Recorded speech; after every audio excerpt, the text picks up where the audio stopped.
राधे राधे दोस्तों, नमस्ते। मैं कमला मौर्य अपने यूट्यूब चैनल पे आप सबका स्वागत करती हूँ। दोस्तों, आज लेके आई हुई एक कौन सा नक्टा लाचारी गीत कैसा लगा आप लोग कमेंट के माध्यम से ज़रूर बताना। उखिया के ठन कल की यारी चाला हो श्याम लई के कुदारी।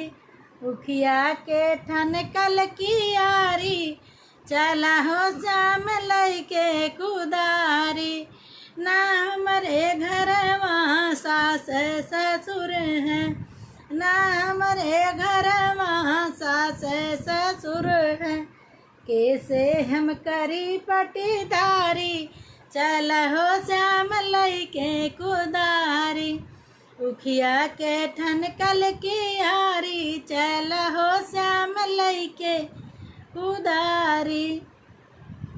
ना हमारे घर वहाँ जेठ जेठान है, ना हमारे घर वहाँ जेठ जेठान है।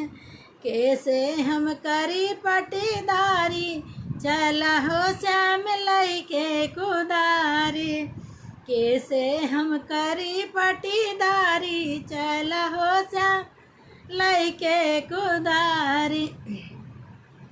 उखिया के ठन कल की यारी चला हो श्याम लई के कुदारी।